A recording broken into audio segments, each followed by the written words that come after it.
त्याच्यामुळे काय होणार आहे की आपल्या मधल्या असणाऱ्या गोष्टी ज्या आहेत एकमेकाला ओळखलं, हे जे आमचे नवीन अधिकारी बरेचसे आलेले आहेत त्याच्यामध्ये आपण पाहिलात सत्याविषयी असं झालं होतं, आपण असं बोललो होतो, हे झालं होतं, ते झालं होतं.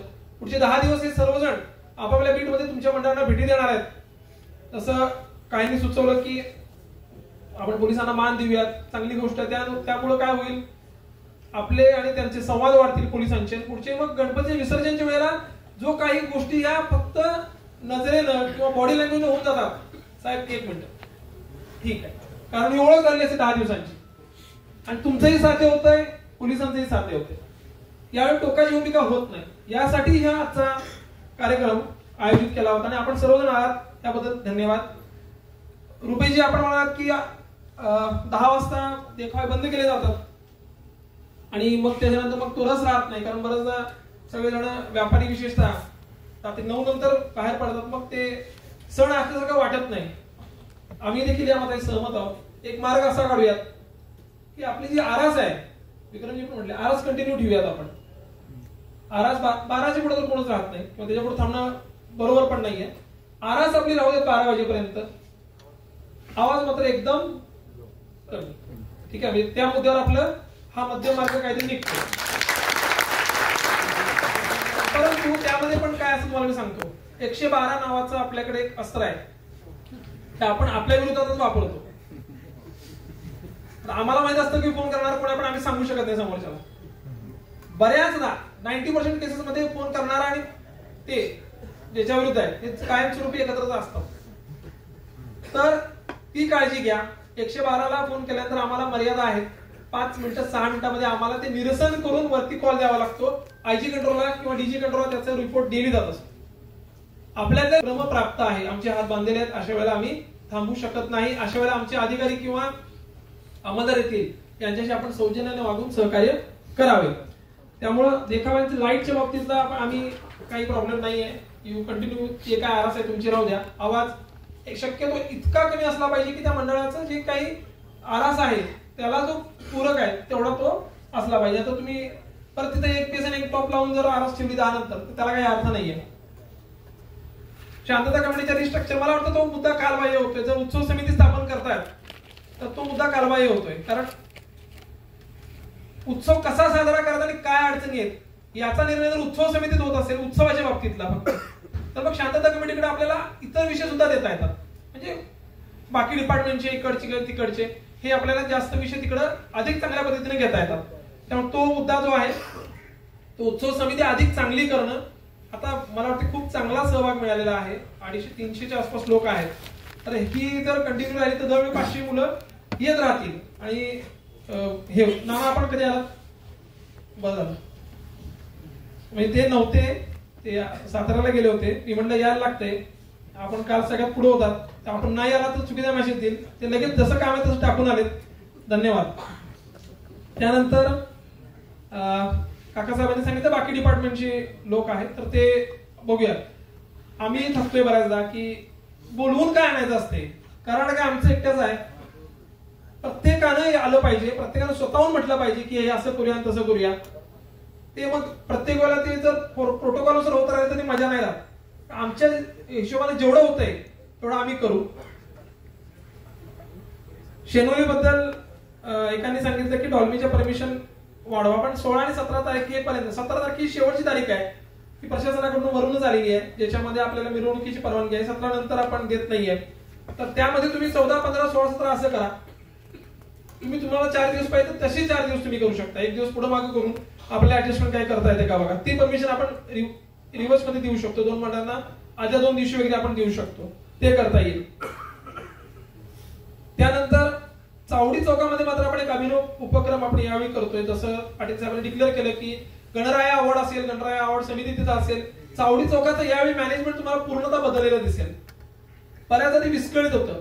यावेळी प्रथम प्राधान्य असेल पारंपरिक वाद्यांना. सगळ्यात प्रथम पारंपरिक वाद्यांची 3 महत्वाची मंडळं मला इथं दिसतात. भवानी तांडव आहे, जगदंबा आहे आणि शिवरुद्राक्ष. मला वाटतं अजून कोण आहे का? 3च आहेत महत्वाचे ना. 3कडे मी वाजत केलेलं आहे. मी स्वतः ढोल वाजवतो. मला माहिती आहे ती मुलं किती कष्ट करतात. एक महिना तुम्ही 1 महिना आधी डॉल्बी बुक करता. फक्त ही पोरं 1 महिना पात्रामध्ये 150 लोकांना आणायचं, त्यात मुली पण असतात, आणायचं आणि रात्री घरी सोडायचं, इतकं महत्वाची जबाबदारी ते करत असतात आणि ते आपण दुर्लक्ष करतो. रात्रीच्या नाईट राऊंडला यांची जी मुलं आहेत त्यांचं कौतुक कशासाठी, त्या मुली ज्या असतात त्यांना ते घरापर्यंत व्यवस्थित पोहोचल्या का इथपर्यंत त्यांची जबाबदारी असते. त्यांचं मंडळ हे 1 महिन्यापासून काम करत असतं आणि ते दिवस रात्र काम करत असतं. तर खरंच हे खूप कौतुकास्पद आहे तुमचं काम, सर्वांनी टाळ्या वाजवाव्या. तर चावडी चौकामध्ये प्रथम प्राधान्य तुम्हाला सर्वांना राहील. तुमचं 25 मिनिटाची ते वादन असते, काही जणांचं 15 मिनिटाचं असते. थोडंसं आम्हाला सांगा, कारण एक वादन चालू झालं की त्याला एक बीट असते 15 मिनिटाची 25 मिनिटाची, तर आम्हाला सांगा, आम्ही तेवढं देऊ. म्हणजे तिन्ही मंडळाला पारंपरिक वाद्याला ती गोल करून देणार आम्ही आणि तिथे कुठलीही धक्काबुक्की तुम्हाला होणार नाही. तुमचं झालं की तुम्हीच आम्हाला सांगणार, आम्ही ते पुढे ढकलायचं. फक्त ते थोडंसं तुम्ही काय करा की तिथपर्यंत लवकर या, कारण 7 पर्यंत कुणाला काही नसते. 7 पर्यंत सगळे निवांत झाले. 7 नंतर ते 12 पर्यंत सगळ्यांना चावडी चौकात थांबायचं असतं. थोडंसं तुम्ही लवकर आलात ती ऍडजस्टमेंट करता येईल. त्यानंतर चावडी चौकामध्ये पोलिसांचा यावेळी वेगळा मनोरा साईडला उभा राहील, त्याच्यामध्ये पोलीस लक्ष ठेवतील. दादांनी जसं सांगितलं की महिलांसाठी वेगळी हे आहे. तर बेडेकर दादा, आपण यावेळेला महिलांसाठी प्रॉपर जी बॉम्बे रेस्टॉरंटचा भाग आहे तो सगळा तो रिझर्वच करतोय प्रॉपर, म्हणजे धक्काबुक्की महिलांना होणार नाही. आणि याचा अर्थ असा नाही की महिलांनी फक्त तिथं उभा आहे. बऱ्याचदा फॅमिली सोबत येतात, त्यांना वेगळं थांबायचं नसतं, महिला दुसरीकडेही उभा राहू शकतात. पण प्राधान्याने आपण तो त्यांच्यासाठी रिझर्व करतोय, जेणेकरून त्यांना युवतींना विशेषतः त्याचा आनंद घेता येईल. जर पुण्यातला तुम्ही बघितला, आपल्या कैक पटीनं मोठं पुण्यातलं विसर्जन असतं, परंतु मंडळाची मुलं स्वतः कडक करतात आणि आतमध्ये मंडळाच्या मुली देखील असतात. आणि त्याचं वैशिष्ट्य असं असतं की जर एखाद्यानं बाहेरून आतमध्ये जायचा प्रयत्न केला तर तिथं लातच बसतात. त्यांना मंडळाची लोकच लाथा घालतात, कारण त्यांना आपल्या मंडळाच्या ज्या मुली आहेत त्यांचं संरक्षण करण्याची प्राथमिक जबाबदारी ती मंडळाची युवक घेतात. अत्यंत सुंदर काम आहे तिथं. तसं जर काही मंडळांना करता आलं आणि जसं तुम्ही सांगितलं की महिलांना सहभाग वाढवावा, तर मग आपल्याला त्यात आणखी चांगल्या पद्धतीने करता येईल. मंडळाची जी महिला असतात त्यांना देखील आतमध्ये सहभागी होता येईल. तर ते सुद्धा विचार करावा, कारण पोलिसांचा मनुष्यबळ आहे, कुठेतरी कमी पडणारच आहे. आपली साथ मिळाली आम्हाला तरी काय होईल, आणखी चांगलं करता येईल.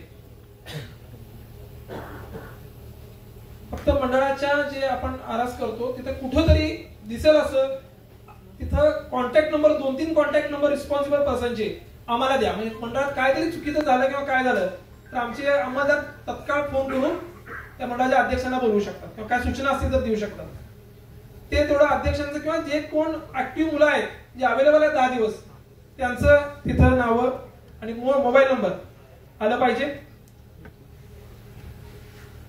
गणराय अवॉर्डचं बोललेलं आहे अक्षय सुर्वेंनी, पर्यावरण पुरस्कार गणपतीला सांगितलेला आहे, ते चांगली गोष्ट आहे. पोलीस मित्रांची मागणी केली, यावेळी 50 पोलीस मित्र असणार आहेत आपले.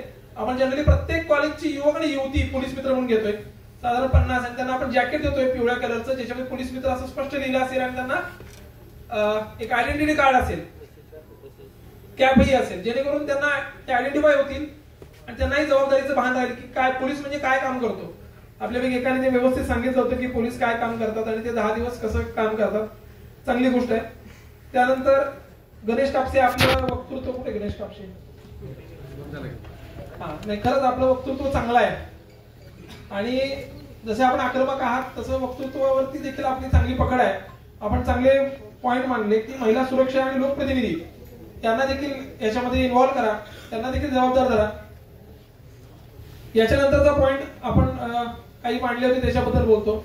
शंभूराज रैनाक आपण मांडले होते की एसएमएस स्कूलचा हा प्रश्न खरंच एकदम गंभीर आहे. आम्हाला आतापर्यंत कल्पना नव्हती या पॉइंटची की अशा पद्धतीच्या गोष्टी आहेत, पण जसं 48 तासात ती गोष्ट झाली तर ही 24 तासात तुम्हाला याच्यामध्ये बदल दिसेल. हा प्रश्न मला बुधवारी दिसणार नाही, ठीक आहे.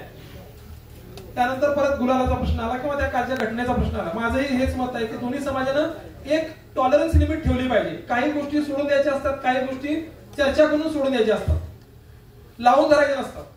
कराडामध्ये आतापर्यंत हेच होत आले. जरा कोणी समोर चुकलं समोर सांभाळून घेतो, हे व्हायला पाहिजे. तर दुर्दैवाने काय होत आहे की काही ठिकाणी काही एलिमेंट्स आहेत ते काय करतात, जाणून बुजून प्रयत्न करतात की ह्या गोष्टी घडाव्यात. तर आपण सगळ्यांनी याच्याबद्दल जागरूक राहणं गरजेचं आहे. काल हे सायंकाळी आम्हाला लक्षात आल्यानंतर आम्ही गुन्हा दाखल केला नाही. गुन्हा दाखल करणं सगळ्यात सोपं असतं पोलिसांना. आलं गुन्हा दाखल करायचं मोकळं व्हायचं.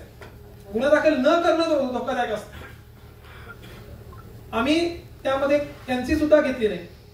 त्याचं कारण असं असतं की आम्हाला लक्षात येतं की काय आहे याच्यामध्ये खरंच हे आहे का, जाणून बुजून केलंय का, ह्याची शहानिशा होणं बाकी आहे. अशा वेळेला आम्ही गुन्हा दाखल केला नाही. समोरच्या समाजाला देखील ते समजावून सांगितलं, त्यांनाही पटलं की नेमकं हे कुणी केलेलं आहे. परंतु अशा वेळेला ज्या काही कॉन्फिडेन्शियल गोष्टी आम्हाला कळल्या त्याच्यामध्ये मात्र आम्हाला काही मुलांना डिटेन करावं लागलं. ती एक प्रतिबंधात्मक कारवाई होती. आणि अजून एक गोष्ट या अनुषंगाने मला सांगायची की आपापल्या मंडळामध्ये क्रिमिनल बॅकग्राऊंड जर असेल, एखाद्या तडीपार असेल, एखाद्यावरती ऑलरेडी मोक्कासारखी केस असेल आणि ज्याच्यामध्ये त्यांना आता तडीपारी लागू आहे, तर त्याच्यामध्ये आपण सर्वांनी काय करावं, पोलिसांना सहकार्य करावं. त्याच्यामध्ये असं नाही व्हायला पाहिजे की त्यांना जिल्हाबंदी आहे आणि ते तुमच्या मिरवणुकीत नाचतायत. हे फार चुकीच्या गोष्टी होती. सध्या जे तडीपार आहेत त्यांना आपण नोटिसा दिलेल्या आहेत. आपण सर्वांनी काळजी घ्यायची आहे की त्यांनी आपल्या मिरवणुकात नाचलं नाही पाहिजे. कारण एलसीबीचं पथक आहे, माझ्या डिव्हिजनचं पथक आहे, पोलीस स्टेशनचं पथक आहे, कोणी ना कोणीतरी पकडणार आणि घेऊन जाणार. तर ही काळजी आपण आणि अध्यक्ष लोक आहेत सर्वांनी घ्यायची आहे. याच्यामध्ये उत्सव समितीचं केदार दादांनी सांगितलं अगदी बरोबर आहे, त्याच्यामध्ये काही दुमत नाही आहे. अजून एक मुद्दा होता की मंडळाच्या जवळ स्वच्छता असणं गरजेची आहे. गणपतीची मूर्ती तिथं असं नसतं झालेली आहे. मला ऍक्च्युली हे पण सांगायचं आहे की आपण इथं गणेश स्तवन होत नाही मंडळाच्या इथं. म्हणजे दहीहंडी ठीक आहे, चांगल्या पद्धतीने साजरा होतो, उत्साह आहे. त्याच्याबरोबरच भगवद्गीतेमध्ये दहीहंडीच्या दिवशी किंवा गोकुळाष्टमीच्या दिवशी जे काही अध्याय आहेत, 18 अध्याय आहेत आणि 700 श्लोक आहेत, त्यापैकी एका अध्यायाचं देखील आपण पठण करू शकतो, कारण ते अपेक्षित असतं. तशा पद्धतीचा उपक्रम आपल्या यांनी सांगितला की अथर्वशीर्ष पुण्यात करतात. तशा प्रकारचे उपक्रम आपण करणं गरजेचं आहे, जेणेकरून सामाजिक भान देखील होईल. नुसतं डीजे लावून गणपती साजरा होणार नाही. परिपूरक करायचं असेल तर बाकीचे देखील इंद्रिय त्यांना समाधान होणं गरजेचं आहे. डीजे मुळे फक्त तुमच्या पायांना समाधान मिळतं, बाकी काही नाही. दुसऱ्या दिवशी असं वाटतं की डोकं जड झाले, छातीचे युवक आहेत त्यामुळे एवढं त्याच्या बॉडीमध्ये फरक दिसत नाही, तर आजूबाजूला जे राहतात घरांमध्ये त्यांच्यावरती परिणाम होतो. इमॅजिन करा की आपण ज्या मार्गावर दत्त चौक ते चावडी चौक मध्ये आपलं घर दोन्ही बाजूला पहिल्या मजल्यावर आहे, हे फक्त इमॅजिन करायचं आणि मग मागणी करायची. आणि आपल्या घरात 80 वर्षाची आई आहे, आजी आहे, हे इमॅजिन करायचं आणि मागणी करायची. मग लगेच लक्षात येईल की आपण मागणी थोडी जास्त करतो. याच्यामध्ये ध्वनी प्रदूषणाचं जे आहे त्याचं तर खरंच जर मर्यादा बघितली 65 डेसिबल, 70 डेसिबल, 75 डेसिबल, 80 डेसिबल आणि 90 डेसिबल. तुम्ही ते हा पण मोठा झाला. छोटा जो आपण घरात वाजवतो टेप, तो जरी लावला ते मशीन जवळ तरी ते त्याच्यापेक्षा जास्त होत. त्यामुळं ते जर विहित मर्यादा जर म्हटली तर ते फार अवघड आहे. परंतु जसा मध्यम मार्ग आपण म्हटला की एक बेस एक टॉप हा सुद्धा खरं तर खूप मोठा आवाज होता. आणि बऱ्याच जणांनी एका बेस मध्ये 2 बेस टाकलेले आहेत, सगळ्यांना माहिती आहे. माहिती नसल्याचं सांगू नका, प्रत्येक मंडळाला माहिती आहे. त्यामुळे आम्हाला सुद्धा माहिती असतं मी एक बेस एक टॉप काय दिलेला आहे. तर 2 बेस 2 टॉप झाले तर काय होते, ते 4 बेस 4 टॉप बरोबर तुमची जी सिस्टीमच तयार होती. पोलिसांना सगळं माहिती असतं, तुम्हालाही माहिती आहे पोलिसांना काय माहिती आहे. त्यामुळे आपण उगाच चर्चेचा गुराढ चालवण्याचा पॉईंट नाही. एक बेस एक टॉप जी दिलेला आहे मला वाटतं सफिशियंट आहे. आणि आपापल्या मंडळापुरता आवाज जाणं गरजेचं आहे. मागच्या वेळेला मी होतो, आम्ही बघितलेला आहे, मंडळांची नावं घेत नाही तिथं, पण त्या नेहरू चौकामध्ये, आझाद चौकामध्ये दोन्ही बाजूने मंडळ येतात आणि आवाजाची तिथं स्पर्धा लागते. आणि त्या स्पर्धेतनं मारामारी झाली. मागच्या वेळेला दुर्गेच्या वेळी मारामारी झाली, 353 दाखल केलेला आहे. पोलिसांना त्यावेळी काठी हातात घ्यायला लागली, कारण मंडळाची पोरच भेटली तर एकमेकांना. मनुष्यबळ पोलिसांचं कमी पडलं अशा वेळेला. तर हे अपेक्षित नाही ना. पण मारामारीसाठी येतोय का साजरा करण्यासाठी येतोय. पण आपल्या मंडळापुरता एक बेस एक टॉप मोर दॅन सफिशियंट आहे, मोर दॅन सफिशियंट. त्यामुळे ते आपण काळजी घ्या. आणि प्रत्येक मंडळाचं एक वैशिष्ट्य आहे, त्याला आपापल्या मंडळाचा जो एरिया आहे त्याच्यामध्ये जास्तीत जास्त वेळ थांबायचा असतो. ह्याच्यामुळे काय होतंय, 10 वाजल्यापासून पुढे मग पूर्ण लाईन आधी चोकून जाते. 10 वाजेपर्यंत जनरली आपण आपल्या हद्दीत असतो. लवकर आपण आपल्या मेन रोडला लागत नाही, 9 साडेनऊ नंतर लागतो. आणि मग काय होते, त्या 12 वाजेपर्यंत प्रॉब्लेम होतो. तर यावेळी आमचे जे धक्कामार पथक असतं, धक्कामार पथक म्हणजे काय असतं, ते तुम्हाला पुश करत असते की चला पुढे, कारण त्याला माहिती असते की जर 12 वाजेपर्यंत ही पुढे नाही गेली तर मागची सगळी मंडळ चोकवून बसणार आहेत. त्या पथकाला सहाय्य करा. मी त्यांना सूचना केलेल्या आहेत की कुठल्याही प्रकारचा लाठीमार किंवा लाठीचार्ज करायचा नाही आहे, कारण ही सगळी आपलीच मुलं आहेत. हीच मुलं दुसऱ्या दिवशी परत आपल्यासोबतच संभाषण करणारी आहेत, मदत करणारी आहेत, आणि पोलिसांना तुम्ही जर मदत नाही केली तर पोलीस चांगलं काम करू शकत नाही. तर तुम्ही आमचे कान, नाक, हात, डोळे आहात. आम्ही फक्त समाजाचं प्रतिनिधित्व करतो की रूल अँड कायदा सुव्यवस्था व्यवस्थित राहावी यासाठी. पण तुमच्यात आणि आमच्यामध्ये एक वाक्यता राहायची असेल तर ह्या गणपती मंडळात, आपल्या गणपती विसर्जनात आपल्याला दाखवून द्यायचं आहे की आपली फ्रिक्वेन्सी मॅच झालेली आहे. त्याच्यानंतर विक्रमजींनी सांगितलं होतं की एक अर्ज, एक दिवस आणि एक परमिशन. त्यांनी चांगलं सांगितलं आहे की तुम्ही येतानाच अर्ज घेऊन येताना सोबत केवायसी, रजिस्ट्रेशन सगळी कागद घेऊन यायची की पाटील साहेब हे नोंद करून घ्या, ज्या दिवशी अर्ज येईल त्या दिवशी तो परमिशन घेऊनच माणूस पोलीस स्टेशन मधनं बाहेर गेला पाहिजे. आणि हे दुर्गा मंडळाला सुद्धा लागू होणार. याच्यापुढे दुर्गेचे आहेत. ज्या दिवशी पदाधिकारी येतील डेस्कच ठेवायचा पोलीस स्टेशनला. आमच्याकडनं एनओसी गेली, बाकी मग इतर डिपार्टमेंटचं तुम्ही बघा, आमच्याकडनं आमची एनओसी सेम डेला तुम्हाला देणार. डेला म्हणजे त्या वेळेला लगेच. फक्त तुम्ही येताना सगळी कागदपत्र बरोबर घ्यायची. त्यानंतर ट्रॅफिकचे काही इश्यू सांगितले होते. कोल्हापूर नाक्याचा जो एंट्रीचा पॉईंट आहे तो मोठा एंट्री पॉईंट करणार आहे यावेळी. डायरेक्ट तुम्हाला मागच्या वेळी पण केला होता की मलकापूरकडे येणारी मंडळ तुम्हाला थेट येता येतील, त्यामुळे तो विषय नाही. शाहू चौकामध्ये मात्र काय झालं होतं, बॅरिकेडिंग लागल्यानंतर काल असं दिसून आलं की काही लोक जात आहेत आणि त्यांना जुन्या पुलाकडे यायचं असेल किंवा सर्किट हाऊसकडे यायचं असेल तर ते परत युटर्न मारायला लागले. तिथेच युटर्न मारल्यामुळे मागं पूर्ण ट्रॅफिक जाम व्हायला लागलं. तर तो विषय झाला काल, आणि मग आपण काय केलं की ते बॅरिकेड काढलं. परंतु आजच्या जनभावनेवर असं दिसते की ते बॅरिकेड परत तिथे लावले पाहिजे, पण लावल्यानंतर पूर्ण युटर्न नाही झाला पाहिजे. हा एक त्याचा मोठा पॉईंट आहे. तिथे युटर्नला जागा नाहीये, मग मागचे सगळे लोक थांबतात. तर आपण 2 दिवस हे कंटिन्यू ठेवूया आता बॅरिकेड करून, त्यातनं काय मार्ग निघते बघूया. करावं ही चांगलीच गोष्ट आहे, पण त्यातनं पुढचा युटर्न गडबड नाही झाली पाहिजे. हा त्याच्यामधला महत्वाचा पार्ट आहे. काही जुन्या इमारती आहेत आपल्या मिरवणूक मार्गामध्ये, त्या इतक्या जीर्ण आहेत की जर तिथं जास्त काळ डॉल्बी सिस्टीम वाजली तर त्या पडणार आहेत. त्याची यादी आम्ही नगर परिषदेला स्वतःहून दिलेली आहे की बघा हे इमारती पडणार आहेत. एखादी इमारत पडली तर फार मोठी दुर्घटना होऊ शकते. आणि आपल्याला गणपतीचं औचित्य सोबत ठेवूनच लोकांची सुरक्षितता आणि जीवन महत्वाचं आहे. ह्या गोष्टी आपल्याला करायच्या आहेत. सूचना अशी अजून एक आहे की आताचे जे मंडप आहेत ते दुर्गा देवी पर्यंत ठेवण्यात येऊ नयेत. बरेचशी मंडळ काय करतात की ठेवतात आणि सोडून देतात. तर यावेळी तसं होणार नाही. काय होणार मी ते तुम्हाला सांगतो की आपले विसर्जन झालं की लगेच दुसऱ्या किंवा तिसऱ्या दिवशी आपलं पोलीस पथक, नगरपालिकेचं पथक तिथं लगेच तुम्हाला काढण्यासाठी येणार आहे. तिथं तुम्ही सहकार्य करायचं आहे, तिथं वाद घालायचा नाहीये. आपलं काम झालं की विषय संपला. जेव्हा दुर्गा देवीचं येईल एका दिवसात मंडप बनतात, काय प्रॉब्लेम नाही देशामध्ये. ते विषय आपल्याला टाळायचे नाहीयेत, हे तुमच्या लक्षात राहू देत. मला वाटतं डॉल्बीचा विषय सांगितलाय. अजून एक महत्वाचा विषय लाईटचा. जसं त्यांनी सांगितलं की लेझर, आम्ही जे लेझर जप्त केलं होतं ते लपवून ठेवण्यात आलं होतं. आमच्या वॉकिंग करत असताना आम्हाला लक्षात आलं, आम्ही ते लेझर जप्त केलं. आम्हाला लक्षात आलं की समोरच्या पाठीला 2 लाखाचा तोटा झाला, कारण ते कोल्हापुरात आलो. आम्ही त्यांना सांगितलं लेझर इथं चालणार नाही, लेझर शो इथं होणार नाही. आणि कालच कोल्हापूरमध्ये एकाचा डोळा गेला, एकाच्या डोळ्यातून कायमस्वरूपी अंधत्व आलेलं आहे कालच. आणि ती सिस्टीम पण कोल्हापूरचीच होती, आम्ही जी जप्त केली होती. आणि मग ती नंतर मग त्यांचा कार्यक्रम संपल्यानंतर दुसऱ्या दिवशी त्यांच्या ताब्यात येऊन परत पाठवली. तर या गोष्टी थोडस लक्ष घ्या की आलं पाहिजे.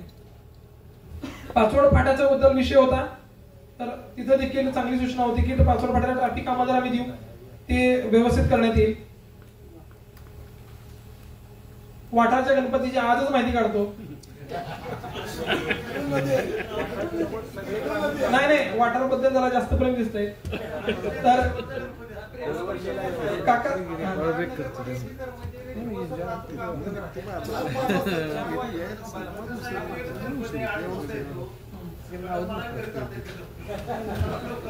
नाही ते आपण करूयात.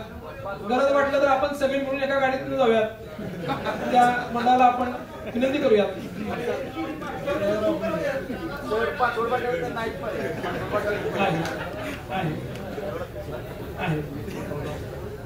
एवढ्या खड्ड्यात नाही काही गरज आहे, रस्ता खराब आहे. आज कराडमध्ये शांतता कमिटीची बैठक त्याला अमोल ठाकूर. जिल्हानिहाय नियम आहेत का, तर तसं काही नाहीये.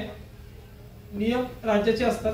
आपण फक्त अंमलात कसे आणायचे हे त्या आपण सांगितलं की आपण त्या पोलीस प्रशासन, महसूल प्रशासन, आपण सर्व मिळून ठरवत असतो. म्हटलं तर काहीच वाजत नाही, म्हटलं तर सगळं व्यवस्थित सगळ्यांच्या संमतीनं त्रास न होता अशा पद्धतीनं वाजू शकते. मला वाटते की मला काय म्हणायचं आहे ते तुम्हाला समजलेलं आहे, तुम्हाला काय म्हणायचं मला समजलेलं आहे. तुम्हाला कुठलाही नाहक त्रास होणार नाही याची पोलीस प्रशासनाच्या वतीने मी ग्वाही देतो.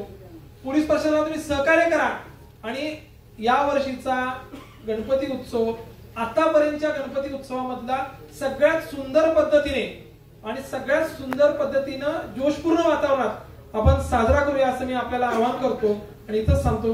जय हिंद, जय महाराष्ट्र. आस्थापना रात्री 10ला बंद करायसाठी आपण सांगतो. आस्थापना म्हणजे व्यापाऱ्यांनी तो मुद्दा मांडला होता की 10 वाजता सगळं बंद होते आणि मग व्यापार ठप्प होते. तर आपण मला वाटते 11 पर्यंत आस्थापना ओपन ठेवू शकतो. सगळ्या थोडस त्याच्यामध्ये ढील देऊ शकतो आपण आस्थापनेच्या बाबतीत. तिथं आवाज होत नाही किंवा गर्दी होत नाही अशा, म्हणजे आम्ही त्या पद्धतीने थोडी ढील देऊ शकतो. त्यामध्ये निश्चित राहावं आपण. साहेब, एक गोष्ट बोलायची होती. मिरवणूक मार्गावर लाईटची सोय नसते. उदाहरणार्थ राजयोग दुकानापासून चौडी चौकापर्यंत आणि कन्या शाळेपासून चौडी चौकापर्यंत लाईटची सोय जरा निवडणूक मिरवणूक मार्गावर झाली तर बरं होईल, जेणेकरून रस्त्याला असतील त्यांचं कोण चर्चा करणार नाही किंवा काय आलं. आज संध्याकाळी लाईट लागल्यानंतर त्याचे जे इंचार्ज आहे रणजित भोसले म्हणून येऊन आम्ही एक चक्कर मारणार आहे आणि पॉइंट नोट करून घेतो. पॉइंट निघालेला पण त्यांच्याकडे अंमलात आलेला नव्हता. नाही करूया. यावर्षी पोलीस प्रशासनानं थोडं जरा दक्ष राहून त्याच्यावर एखाद्या अधिकाऱ्याला घेऊन जातो. त्याचा विषय आपण आता एकत्र एक जॉईंट मारू. आणि साहेब, दुसरी अशी गोष्ट, शंभूराच्या रैनातला जो मुद्दा मांडला SMS शाळेचा, तर त्या शाळेच्या एरियात आम्हाला आवडेल फिरायला. त्यांना कराडची ओळख दाखवा. कराड कुठं काय ते माहित पाहिजे. केदारनाथची जरा चांगली परिचय आहेत ते घेऊन फिरतील साहेब, त्या SMS शाळेचा जो मुद्दा मांडला, त्या शाळेच्या आसपास थोडी एक दुकान आहेत ती एक मुलांचे, तर त्या दुकानातलं काही प्रकार घडतात. म्हणजे तिथं बाकीची मुलं येऊन उभा राहतात, काय होतात, तर थोडंफार जरा तुम्ही दुकानदारांना जर ताकीद दिली तर ते काही जे प्रकार घडतात ते घडणार नाही तिथून. 100%. तर गेल्या अनेक वर्षापासून आमचे जनता मगाशी नाव घेतलं रणजित नाना एक सामाजिक उपक्रम चांगलं राबवतात. फॅमिली घेऊन ज्या वेळेला आम्ही घाटावमध्ये अनेक मंडळी जातात आणि विशेष म्हणजे पोट भरून खातात आणि परत त्या विसर्जनची विही करत असतात आणि सर्व कुटुंब तिथं. काही वेळेला बॅनर मोठी असतात पण जेवण चांगलं असतं बघा. म्हणजे खतरनाक बॅनर केवढा पण असते पण जेवण पण चांगलं आहे. खूप खूप तुमचं कराडचा नागरिक म्हणून, मी पक्ष नाही पण नागरिक म्हणून तुमचं कौतुक सर्व माता बहिणी कौतुक करतात आणि अशीच परंपरा उदंड राहू दे एवढीच मी सांगतो. जय हिंद, जय महाराष्ट्र. फक्त जाताना आभार नाही मानणार, कोणाला मानायचं जाताना ऐका, बाहेर बोला फक्त बाहेर ना जाताना QR कोड आहे, त्याच्यावरती उत्सव समिती आपण ग्रुप तयार करतोय आणि हा म्हणजे सर्व गणपती त्यानंतर दुर्गा असेल ह्या सर्वांसाठी तो कॉमन ग्रुप राहील उत्सव समितीचा. तर जे जे पदाधिकारी असतील किंवा ऍक्टिव्ह कार्यकर्ते ज्यांना वाटते की आपल्याला अपडेट आल्या पाहिजेत किंवा टाकल्या पाहिजेत तर ते बाहेर QR आहे तेवढा स्कॅन करायचा आणि ते ग्रुपमध्ये आपण स्वतःहून ऍड व्हायचं. चहा पण ठेवलेला. जेवण ठेवलं पाहिजे.